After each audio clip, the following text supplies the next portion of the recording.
300 योद्धा, कोई मदद नहीं, कोई पीछे हटने का रास्ता नहीं, जीवित बचने की कोई उम्मीद नहीं, और वो जानते थे। फिर भी उन्होंने अपनी ढालें उठाई, अपने परिवारों को अलविदा कहा और उत्तर की तरफ चल दिए। इसलिए नहीं कि उन्हें जाना था, बल्कि इसलिए कि उन्होंने खुद चुना। क्योंकि कुछ चीजें ऐसी होती हैं जिनके लिए मरना पड़े तो मरना सही है, और आजादी उस सूची में सबसे ऊपर है। यह कहानी है थर्मोपाइली की महायुद्ध की, एक ऐसे राजा की जो झुककर ऐशो आराम की जिंदगी जी सकता था, लेकिन उसने खड़े रहना और मिट्टी में खून बहाना चुना। 300 सैनिकों की, जिन्होंने 10 लाख की फौज के सामने 3 दिन तक डटे रहे, और ऐसा करते हुए मानव इतिहास की धारा बदल दी। यह है 300। लियोनिडास को समझने के लिए पहले यह समझना होगा कि स्पार्टा ने उसके साथ क्या किया। कहानी शुरू होती है एक नवजात बच्चे से। एक नन्हा सा शिशु स्पार्टन बुजुर्गों के खुरदुरे मजबूत हाथों के बीच से गुजरता है। कोई नरमी नहीं, कोई लाड़ प्यार नहीं, बस जांच। क्या वो मजबूत है? क्या उसके हाथ पांव सीधे हैं? क्या वो स्पार्टन बनने के लायक है? ऐसे स्वागत करता था स्पार्टा हर नई जिंदगी का। जो कमजोर, बीमार या अपाहिज थे, उन्हें बस छोड़ दिया जाता था खुले आसमान के नीचे। यह सुनने में क्रूर लगता है, क्योंकि है ही क्रूर, लेकिन यह उस दुनिया की सच्चाई है जहां यह कहानी जीती है। वो बच्चा जांच पास कर लेता है, वो मजबूत है, और फिर शुरू होती है उसकी तालीम। जिस पल से यह लड़का खड़ा होना सीखा, उसे लड़ाई में डुबो दिया गया। उसके पिता नकली युद्ध में उससे लड़ते थे, क्रूरता से नहीं, बल्कि प्यार से। स्पार्टन किस्म का प्यार जो कहता है दुनिया तुझे तोड़ने की कोशिश करेगी, इसलिए पहले मैं तुझे तोड़ूंगा और फिर उठना सिखाऊंगा। 3 साल की उम्र में यह लड़का लकड़ी की तलवारों से अभ्यास कर रहा था। 5 साल की उम्र में वो अपने पिता को देखता था जब वो एक बड़ी कांसे की ढाल पर पड़े खंडों और निशानों को उंगलियों से छूते थे, ये सीखते हुए कि हर निशान एक कहानी है, हर जख्म जो झेला वो एक जीत है। फिर वो पल आया जिसने उसकी माँ का दिल तोड़ दिया। 7 साल की उम्र में स्पार्टन बच्चों को उनके परिवारों से ले जाया जाता है, बस ले लिया जाता है। कोई बात नहीं, कोई नरम विदाई नहीं। इस दृश्य में माँ इतनी फूट फूट कर रोती है कि उसका पूरा जिस्म कांपता है। 2 और औरतें उसे थामे हुए हैं और वो देखती रहती है अपने बेटे को दूर जाते हुए। और वो लड़का पीछे मुड़कर नहीं देखता, उसे पहले ही सिखाया जा चुका है ऐसा ना करना। वो एगोजे में दाखिल होता है। 300 सालों की सैनिक परंपरा हर स्पार्टन मर्द की परवरिश में भरी हुई। पीटा जाता है, भूखा रखा जाता है, वो चुरा कर जीते हैं, और जरूरत पड़े तो मारते भी हैं। कोड़े खाते हैं और हुक्म होता है कोई भाव नहीं दिखाओ, न दर्द न कमजोरी, बस पत्थर। 11 साल की उम्र तक वो लड़का एक खंबे से टिका खड़ा है, पीठ से खून बह रहा है और चेहरे पर एक भी हरकत नहीं, वो तपाया जा रहा है। 12 साल में एगोजे उसे अकेले जंगल में भेज देता है, पिंडोस पहाड़ों में, ना खाना ना छत, बस एक नुकीली लाठी और ठंड। इसे कहते हैं उसकी दीक्षा। या तो वो स्पार्टन होकर लौटेगा या लौटेगा ही नहीं। वो आधा भूखा है, जमा देने वाली ठंड है, जड़े और कीड़े खाकर जी रहा है। और फिर पत्थरी घाटी से घिरी एक खुली जगह में वो उसे सुनता है, एक धीमी सी गुर्राहट, अंधेरे में दहकती लाल आंखें, रात जैसे काले अंधेरे में काली खाल। एक विशाल भेड़िया उसके चारों तरफ चक्कर काट रहा है, करीब आ रहा है, पहले से ही अपने शिकार का जायका ले रहा है। लेकिन इस लड़के की खासियत यह है, वो घबराता नहीं, भागता नहीं। उसे दिखती है चट्टान में एक पतली सी दरार, बस उतनी चौड़ी जितने में एक इंसानी जिस्म समा सके, और धीरे धीरे लदबद इत्मीनान से वो उसकी तरफ बढ़ने लगता है। भेड़िया झपटता है, लड़का बगल की तरफ कूदता है, चट्टान की दरार में घुसता है, भेड़िया उसके पीछे लपकता है और पत्थर उसे पकड़ लेता है। घाटी की ही कैद में फंसा भेड़िया तड़पता और काटने की कोशिश करता है, उसके जबड़े लड़के की गर्दन से कुछ ही इंच दूर। और लड़का उठ खड़ा होता है। वो भेड़िए को देर तक देखता है, सिर झुकाता है, सच में झुकाता है, जैसे किसी योग्य प्रतिद्वंदी को सम्मान दे रहा हो, और फिर अपनी नुकीली लाठी उठाता है और वार करता है। वो स्पार्टा में वापस आता है, ताजी उधेड़ी गई काले भेड़िए की खाल ओढ़े। उसके चारों तरफ के सैनिक घुटनों पर झुक जाते हैं, भाले आसमान की तरफ उठते हैं। एक राजा लौटा है, उस लड़के का नाम है लियोनिडास, और यह उसकी कहानी की बस शुरुआत है। अब वर्तमान में आते हैं। लियोनिडास अब 40 साल का है, स्पार्टा का राजा, रानी गोर्गो का पति, 6 साल के बेटे प्लेस्टार्कोस का पिता। हम उसे पहली बार घास पर अपने बेटे के साथ लौटते हुए देखते हैं, न किसी सिंहासन पर, न किसी युद्ध कक्ष में, बल्कि खेलते हुए, कुश्ती करते हुए, हंसते हुए, अपने बेटे को वही सबक सिखाते हुए जो उसके पिता ने उसे सिखाए थे। हिचकिचाहट से डर पैदा होता है, लेकिन डर को स्वीकार करने से ताकत मिलती है। पहले दिमाग से लड़ो, फिर दिल से। वो अपनी जड़ों में एक घरेलू इंसान है जो संयोग से एक खौफनाक योद्धा भी है। फिर दूत आता है, एक फारसी दूत, चेहरे पर निशान, नुकीले दांत, मुंह में सोना और आंखों में क्रूरता। वो स्पार्टा में 20 हथियारबंद लोगों के साथ घुसता है, रस्सी में पिरोए जीते हुए राजाओं के मुकुट और खोपड़ियां लटकाए। वो प्रतिनिधि है जर्क्सीस का, फारस का तथाकथित देव राजा, सारी दुनिया का विजेता। उसका संदेश सीधा है, झुक जाओ, स्पार्टा की धरती और पानी दो, यानी फारसी सत्ता के सामने घुटने टेक दो वरना सर्वनाश। लियोनिडास सुनता है, उसकी जबड़े की मांसपेशियां कसती हैं। वो अपने लोगों को देखता है, अपने रोजमर्रा के काम करते हुए, बच्चों की हंसी, बाजार की रौनक, वो सरल आजाद जिंदगी जो स्पार्टा ने खुद के लिए बनाई है। और फिर वो फारसी दूत को पीछे की तरफ चलाने लगता है। शहर के बीचों बीच बड़े खुले कुएं की तरफ दूत चेतावनी देता है। कोई इंसान दूत को धमकी नहीं देता, ना फारसी ना यूनानी, कोई नहीं। लियोनिडास की पलक नहीं झपकती। वो गिनाता है दूत की हर गलती, राजाओं के सिर उसकी दहलीज पर लाना, उसकी रानी का अपमान करना, उसके लोगों को गुलामी की धमकी देना। फिर वो बस इतना कहता है, मैंने तुम्हारा संदेश सुन लिया, ये युद्ध का बुलावा है। और एक जोरदार धक्के के साथ वो फारसी को उस अंधेरे कुएं में धकेल देता है। बाकी 19 भी उसके पीछे जाते हैं और बस पासा फेंका जा चुका है। युद्ध अब स्पार्टा के दरवाजे पर है।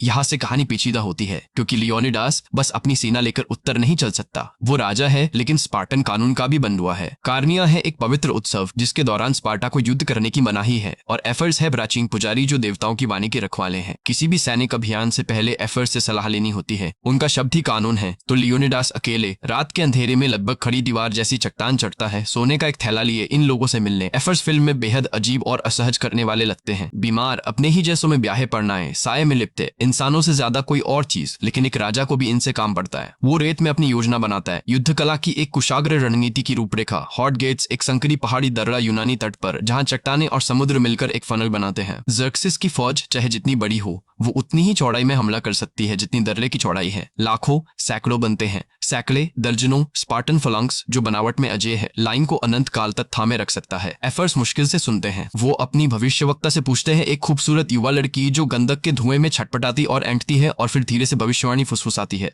और भविष्यवाणी भयावह है, स्पार्टा का पतन होगा। लेकिन अगले दृश्य में हम कुछ ऐसा देखते हैं जो सब बदल देता है। जब लियोनिडास को एफर्स ने लौटा दिया है, एक स्पार्टन परिषद सदस्य थेरोन अंधेरे में एक फारसी एजेंट से मिल रहा है। सोना हाथ बदलता है। एफर्स को पहले ही खरीदा जा चुका था, भविष्यवाणी बिकी हुई थी। थेरोन एक गद्दार है, वो इंसान जिसने स्पार्टन खून की जगह फारसी सोना चुना, और वो बाकी पूरी कहानी यही सुनिश्चित करने में लगाएगा कि लियोनिडास नाकाम हो। लियोनिडास पहाड़ से नीचे उतरता है, हारा हुआ। वो कानूनी तौर पर अपनी सेना को युद्ध में नहीं ले जा सकता। उस रात वो जागता पड़ा है। उसकी रानी गोर्गो उसके बगल में करवट बदलती है और उसे सोचते देखती है।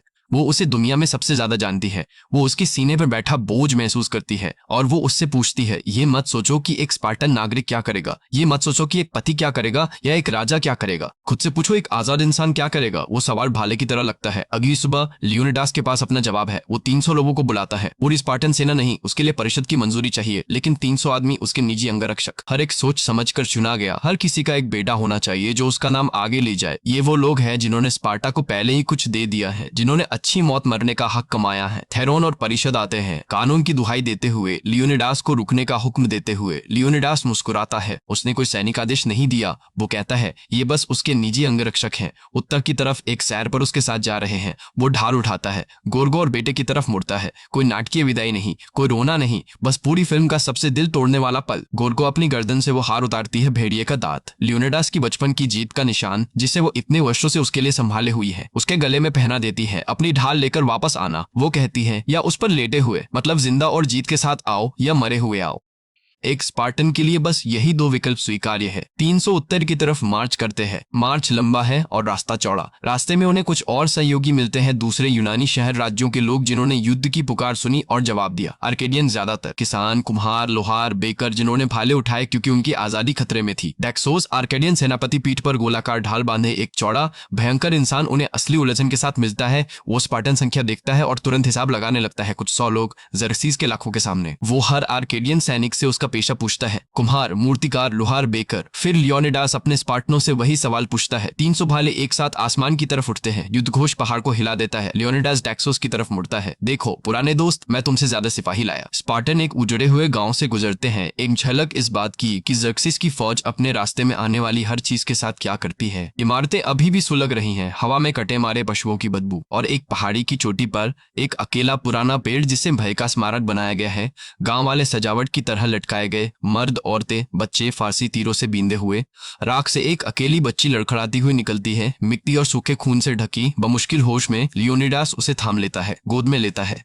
वो बताती है अंधेरे से आए लोगों के बारे में, जानवर, ठंडी आंखें, बुरे सपनों के राक्षस। फिर वो उसकी बाहों में दम तोड़ देती है। वो उसकी आंखें धीरे से बंद करता है, उस पेड़ की तरफ देखता है और कुछ नहीं कहता। कहने की जरूरत नहीं, वो आगे बढ़ते हैं। सूर्यास्त के समय वो हॉट गेट्स पर पहुंचते हैं। वो संकरी घाटी जो खड़ी चट्टानों और ईजियन समुद्र के बीच बनती है। दर्रे के मुंह के आगे समुद्र फारसी जहाजों से काला है, इतने सारे के क्षितिज तक मस्तूलों का जंगल दिखता है। और फिर युद्ध शुरू होने से पहले की रात समुद्र खुद यूनान के लिए रटता है। ईजियन से एक भयंकर तूफान आता है, बिजली आसमान चीरती है।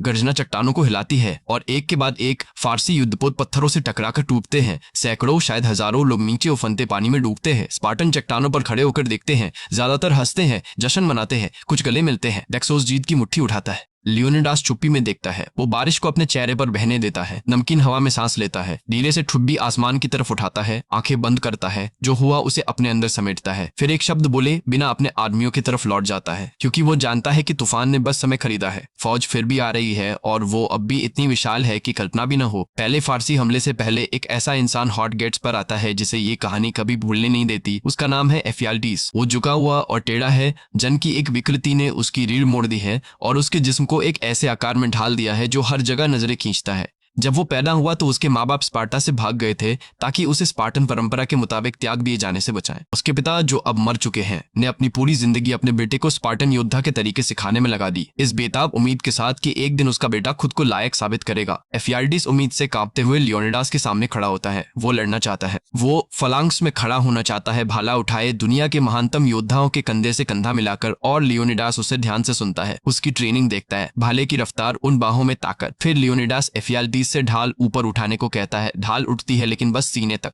क्योंकि उसकी टेढ़ी रीढ़ की वजह से वो उसे इतना ऊपर नहीं उठा सकता जितना बगल वाले सैनिक की गर्दन बचाने के लिए चाहिए। और स्पार्टन फलांक्स में हर आदमी अपनी बाई तरफ वाले आदमी को ढाल से बचाता है। एक भी कमजोर जगह और पूरी दीवार टूट जाती है। लियोनिडास तबाह हो जाता है, ये उसके चेहरे पर दिखता है। वो एफियाल्टीस के कंधे पर हाथ रखता है, उसे बताता है कि वो और तरीकों से मदद कर सकता है, पानी पिला सकता है, घायलों की देखभाल कर सकता है, मृतकों को हटा सकता है, लेकिन फलांक्स में नहीं खड़ा हो सकता। एफियाल्टीस चला जाता है और वो अस्वीकृति उसके अंदर सड़ने लगती है। वो युद्ध की रेखाओं के ऊपर एक चट्टान पर चढ़ जाता है, अपना स्पार्टन वादा फाड़ता है, देवताओं को, अपने माँ बाप को, लियोनिडास को कोसता है। वो दर्द असली, वैध, इंसानी दर्द वापस आएगा और सब कुछ बर्बाद कर देगा। अगली सुबह पहली फारसी लहर एक इंसानी बाढ़ की तरह टूटती है। सोने और नीले रेशम में घुड़सवार, एक दर्जन देशों के तीरंदाज, एशिया के कोने कोने की पैदल सेना, सब संकरे दर्रे में धकेले जाते हैं और सीधे स्पार्टन फलांक्स से टकराते हैं। पंक्ति एक झटके में तैयार हो जाती है। कांसे की ढालें किनारे से किनारा जोड़कर बंद हो जाती हैं। भाले बिल्कुल एक साथ आगे निकलते हैं। यह दीवार पत्थर से नहीं बनी, यह उन लोगों से बनी है जिन्होंने अपनी पूरी जिंदगी ठीक इसी पल के लिए तैयारी में बिताई। पूरब पश्चिम से टकराता है, एक ऐसी आवाज के साथ जैसे धरती फट रही हो। हजारों फारसी 300 स्पार्टन ढालों से टकराते हैं, जूते जमीन में खांचे खोदते हैं। फारसी तलवारें पहला स्पार्टन खून खींचती हैं और फिर भी लाइन टिकी रहती है। फिर लियोनिडास वो चाल बुलाता है। फलांक्स आगे लपकती है, पीछे नहीं, आगे, और अचानक सामने वाले फारसियों को समुद्री चट्टानों की तरफ धकेला जा रहा है। सैकड़ों एक दूसरे के ऊपर गिरते हुए नीचे समुद्र में जा गिरते हैं, खाली हवा में चीखते हुए। पहला दिन स्पार्टा का है। जक्सिस खुद अपने सुनहरे सिंहासन से उतरता है। उसे देखना अपने आप में एक अनुभव है। लगभग 7 फुट लंबा, बाल नहीं, गर्दन से पैर तक सोने के गहनों और छल्लों से लदा। उसकी आवाज को गर्म तेल जितनी मुलायम और गड़गड़ाहट जितनी गहरी बताया जाता है। वो अपने आप को ऐसे लेकर चलता है जैसे किसी ने उसे कभी नहीं कहा ही नहीं। वो दोनों सेनाओं के बीच लियोनिडास के पास आता है और उसे सब कुछ ऑफर करता है, दौलत, ताकत, पूरी यूनान का सेनापति का खिताब। जर्क्सिस लियोनिडास को दुनिया का सबसे शक्तिशाली इंसान बना देगा, सिर्फ देव राजा का जवाब दे। बस लियोनिडास को करना एक काम है, घुटने टेकना। लियोनिडास इस विशाल शख्सियत को देर तक देखता है। जर्क्सिस के हाथ के नीचे से बाहर निकलता है और कहता है, ऐसा ऑफर कोई पागल ही ठुकराए। एक पल रुकता है, लेकिन समस्या ये है कि घुटने टेकना, देखो तुम्हारे इतने सारे आदमियों को काटने से मेरी टांग में ऐंठन आ गई है, तो घुटने टेकना जरा मुश्किल होगा। जर्क्सिस एक पल के लिए संतुलन खो देता है और वो पल मायने रखता है, क्योंकि एक देवता को संतुलन नहीं खोना चाहिए। एक देवता को किसी बात से चिड़चिड़ाहट नहीं होनी चाहिए। एक देवता को किसी अपमान की गर्मी नहीं लगनी चाहिए। जर्क्सिस धमकी देता है कि स्पार्टा को इतिहास से मिटा देगा, हर यूनानी पांडुलिपि जलाएगा, हर जीभ काटेगा, हर आंख जो कभी लियोनिडास का नाम लिखे वो अंधी कर देगा। लियोनिडास उसे एक ऐसे इंसान की शांति से देखता है जिसने अपनी मौत स्वीकार कर ली है। दुनिया जानेगी। वो कहता है कि आजाद लोग एक जालिम के सामने खड़े हुए, कि थोड़े से लोग बहुत सारों के सामने खड़े हुए, और इस लड़ाई के खत्म होने से पहले कि एक देव राजा भी खून बहा सकता है। वो बिना किसी समझौते के अलग हो जाते हैं। जर्क्सिस अपने सिंहासन पर लौटता है और इमॉर्टल्स को भेजता है। इमॉर्टल्स देव राजा के निजी अंगरक्षक, उनमें से 10,000 हैं, काले लोहे और हड्डी के मुखौटों में, नुकीले दांत, इतनी पूर्ण एकरूपता में चलते हुए कि उनके कदम एक ही डंके की आवाज की तरह लगते हैं। पूरे एशिया की सबसे जानलेवा लड़ाकू ताकत। वो रात में आते हैं और स्पार्टन उनका इंतजार कर रहे हैं। लियोनिडास के आदमी मरे हुओं की दीवार के पास शवों के बीच छुपे हैं। जब इमॉर्टल्स आते हैं, लियोनिडास इशारा करता है और फारसी लाशों की दीवार उन पर टूट पड़ती है। अपने ही लोगों के नीचे दबे इमॉर्टल्स संभलते हैं और स्पार्टन ऊपर से उमड़ पड़ते हैं। जो लड़ाई होती है वो पूरी लड़ाई में सबसे कठिन है। ये साधारण सैनिक नहीं है, ये जानवरों की तरह लड़ते हैं, खरोचते, काटते, 2-2 हाथ वाली तलवारें लेकर स्पार्टनों पर झपटते। एक विशाल 7 फुट लंबा इमॉर्टल एक ही लात से स्पार्टन ढाल गिरा देता है और एक पल में एक योद्धा का सिर ले लेता है। वो विशाल लियोनिडास की तरफ मुड़ता है। दोनों आमने सामने होते हैं। लियोनिडास आर्केडियंस को बुलाता है जो पास के घने जंगल में छुपे थे और उसी पल घात लग जाती है।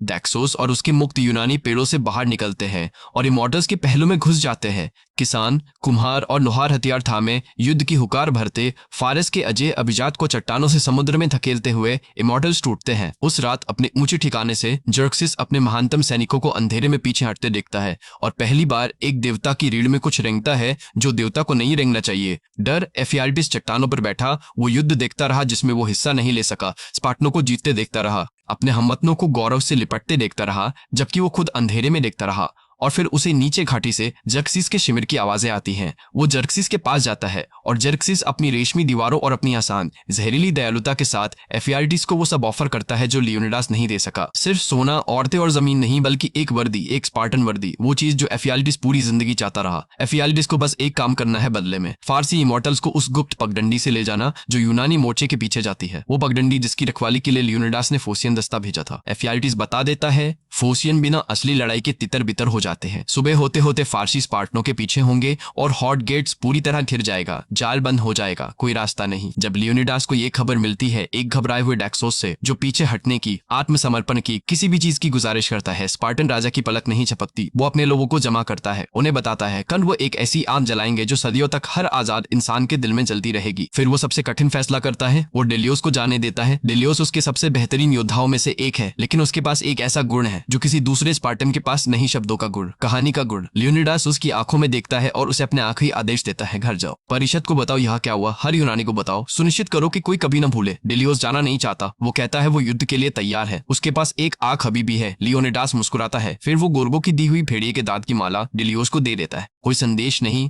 वो अपने कहानीकार से कहता है जो कहना है वो कहने की जरूरत नहीं। डेलियोस मुड़ता है और चला जाता है और जैसे वो घाटी से गुजरता है और यूनानी पीछे हटाव में शामिल होता है, वो एक आखिरी बार अपने भाइयों की तरफ देखता है। सुबह के आसमान के सामने सिलहूट लाल लबादे अंगारों की तरह दमकते। वो तब तक देखता रहता है जब तक वो दिखते हैं। इधर स्पार्टा में गोर्गो हाथ पे हाथ नहीं रखे बैठी थी। वो थेरोन के पास जाती है, उस इंसान के पास जिसे वो गद्दार जानती है, जिसने भविष्यवक्ता की भविष्यवाणी खरीदी, जो लियोनिडास और उन मदद के बीच खड़ा है जो उसे बचा सकती थी। वो उसके पास इसलिए जाती है क्योंकि वफादार ने उसे कहा था उसे अपना साथी बना लो और तुम्हारी जीत होगी। वो उसकी कीमत चुकाती है, वो कीमत जो वो कभी जुबान पे नहीं लाएगी। और जब वो अगले दिन स्पार्टन परिषद के सामने खड़ी होती है तो वो हर माँ, हर पत्नी, हर बेटे और बेटी के लिए बोलती है जिनकी नियति इस फैसले पे टिकी है। वो खूबसूरती से, ताकत से बोलती है, उस वोट की तरफ बढ़ते हुए जो सेना को उत्तर भेज सकती है। लेकिन थेरोन उठता है, उसका मजाक उड़ाता है, उसे पूरे कक्ष के सामने आरोप लगाता है, उसकी कुर्बानी को उसके ही खिलाफ हथियार बनाता है, उसे अपने ही पति की गद्दार दिखाता है। कमरा उसके खिलाफ हो जाता है और फिर गोर्गो कुछ करती है जिसकी किसी को किसी रानी से उम्मीद नहीं थी। वो एक गार्ड की छोटी तलवार छीनती है, थेरोन की तरफ बढ़ती है और उसे अंदर धसा देती है। वो आगे झुकता है, वो उसकी कमर पर चीरती है और उसके महंगे कपड़ों के नीचे से फारसी सोने के सिक्के फर्श पर बरसते हैं। उन सब पर जर्क्सिस का चेहरा ढला हुआ हर परिषद सदस्य के लिए दिखाई देता हुआ। कमरे में सन्नाटा छा जाता है। फिर परिषद वोट करती है। हॉट गेट्स पर वोट 300 के जो बचे हैं उन पर टूटती है। इमॉर्टल्स बकरी की पगडंडी से उनके पीछे उतर आते हैं। हजारों तीरंदाज ऊपर चट्टानों पर मोर्चा लेते हैं। फारसी भीड़ सामने से दबाती है। स्पार्टन पूरी तरह घिर गए हैं। जर्क्सिस उन्हें एक आखिरी मौका देता है। फारसी जनरल के जरिए वो वादा करता है, हथियार रखो, घुटने टेको और वो जिंदा रहेंगे। और फिर एफियाल्टिस इमॉर्टल्स में से निकलकर लियोनिडास के सामने आता है, वो इंसान जिसने उसे अस्वीकार किया था, वो इंसान जिसके साथ उसने विश्वासघात किया। लियोनिडास उसे देर तक देखता है और कहता है पूरी शांति और पूरे अर्थ के साथ, भगवान करे तुम हमेशा जिंदा रहो। ये सबसे क्रूर बात है जो एक स्पार्टन किसी से कह सकता है, क्योंकि एक स्पार्टन के लिए युद्ध में मरना सबसे बड़ा गौरव है और लंबा जीना, खासकर कायरता और विश्वासघात से खरीदी गई जिंदगी, सबसे बड़ी सजा है। एफियाल्टिस उन शब्दों को अपनी बाकी पूरी जिंदगी उठाता चलेगा। लियोनिडास अपना हेलमेट उतारता है। फारसी जनरल उसका भाला मांगता है और लियोनिडास इसे सौंपने की जगह एक आखिरी हुक्म देता है। स्टेलियोस, वो जवान योद्धा, घुटनों पर झुके राजा के ऊपर से उठता है, लियोनिडास की पीठ को लॉन्चिंग पैड बनाकर, और इससे पहले कि फारसी जनरल कुछ कर सके अपना भाला उसके सीने में धसा देता है। लड़ाई भड़क उठती है। लियोनिडास अपना भाला उठाता है, निशाना लेता है और जर्क्सिस की तरफ फेंकता है। 10 कतारों के इमॉर्टल्स के ऊपर से हवा में सुनहरे सिंहासन तक। भाला जर्क्सिस के गाल को छींचता हुआ निकलता है। खून की एक बूंद रोशनी में चमकती है। देव राजा का चेहरा पीला पड़ जाता है, वो खून बहाता है और उसके साथ ही जर्क्सिस अपना सब कुछ 300 के बाकियों पर झोंक देता है। तीर, भाले, तलवारें, बर्छियां, आसमान उनसे काला हो जाता है। लियोनिडास के लोग एक एक करके गिरते हैं। कप्तान आगे बढ़ता है, उसकी पीठ में दर्जनों तीर है। शाफ्टों को अपने जिस्म में से खींचता हुआ तब तक नहीं रुकता जब तक एक इमॉर्टल का भाला उसके सीने में ना लग जाए। तब भी वो उस हथियार को थाम लेता है। अपनी आखिरी ताकत से उसे पकड़ने वाले की गर्दन मरोड़ता है और मरते हुए अपने मरे हुए बेटे का नाम फुसफुसाता है। स्टेलियोस और लियोनिडास अंत तक कंधे से कंधा मिलाकर लड़ते हैं। टूटी हुई तलवारें, बेकार ढालें, दो लोग 1000 के सामने तब तक हथियार चलाते हुए जब तक उनके जिस्म में दम है। जब तीरों की आखिरी बारिश आसमान भरती है, लियोनिडास 2 शब्द फुसफुसाता है, मेरी जान, और तीर गिरते हैं। डिलियोस गोर्गो को स्पार्टा के किनारे सुनहरी फसल के एक खेत में ढूंढता है। वो अपनी हथेली खोलता है और भेड़िए के दांत की माला उसकी हथेली में गिरती है। वो जान जाती है, वो घुटनों पर गिर जाती है। उसका बेटा दौड़कर आता है। वो दोनों अंबर रोशनी में एक दूसरे को थामे हैं। दर्द उस चीज को तोड़ता है जिसे वो दिनों से कसकर पकड़े हुई थी। उसका स्पार्टन संयम अब नहीं रहा। वो बस एक पत्नी है, बस एक माँ, बस एक इंसान जिसने दुनिया की सबसे प्यारी चीज खो दी। लेकिन स्पार्टा उसे ज्यादा देर वहां नहीं छोड़ता। 1 साल गुजरता है। हम फिर डिलियोस को पाते हैं निशानों के साथ, एक आंख पर पट्टी, प्लेटिया के मैदान पर 10,000 स्पार्टन योद्धाओं के सामने खड़ा। उसने लियोनिडास और 300 की कहानी हर जगह सुनाई। एक मुक्त यूनानी से दूसरे मुक्त यूनानी तक बात फैल दी गई। उस कुर्बानी का मतलब था, उस कुर्बानी ने कुछ बनाया। अब यूनान ने जवाब दिया है। पूरी यूनानी दुनिया से 30,000 मुक्त लोग स्पार्टन झंडे तले जमा हुए हैं और मैदान के उस पार इंतजार कर रहे हैं। जर्क्सीस की फौज के बचे खुचे लोग हिले हुए, डरे हुए, उस दर्द से सताए हुए जो 300 आदमियों ने हॉट गेट्स में उन्हें दिया था। डिलियोस दुश्मन को देखता है, अपने सैनिकों को देखता है। देखो वहां वो वैशी कैसे सिकुड़े हुए हैं, बर्फीली उंगलियां उनके दिलों को जकड़े हुई है। वो जानते हैं कि 300 की तलवारों और भालों ने उनके साथ क्या किया था। एक पल रुकता है, फिर भी वो अब 10,000 स्पार्टनों को देखते हैं जो 30,000 मुक्त यूनानियों की कमान कर रहे हैं। दुश्मन हमसे बस 3 गुना ज्यादा है। किसी भी यूनानी के लिए अच्छे दांव। वो अपनी ढाल लेता है, अपना भाला लेता है, फलांक्स में कदम रखता है। आज का दिन वो कहता है एक दुनिया को अत्याचार से मुक्त कराने का है। हम एक ऐसे भविष्य की नींव रखेंगे जो हम सोच भी नहीं सकते। भाले तैयार होते हैं, ढाले बंद होती हैं, स्पार्टन दौड़ते हैं। 300 लोगों ने मरना चुना ताकि आजादी को जीने का मौका मिले। वो इसलिए नहीं मरे कि उनके पास कोई रास्ता नहीं था। वो इसलिए मरे क्योंकि उन्होंने देखा जो उन्हें दिया जा रहा था, आराम, सलामती, समर्पण, और उन्होंने तय किया कि ये काफी नहीं, कि घुटनों पर जीना कोई जिंदगी नहीं। इतिहास ने थर्मोपाइली में जो हुआ उसे दर्ज किया। किंवदंती जड़ें जमा गई और 2500 साल बाद भी हम ये कहानी सुना रहे हैं, क्योंकि कुछ आगे ऐसी होती है जो एक बार जलने के बाद कभी नहीं बुझती। ये था 300।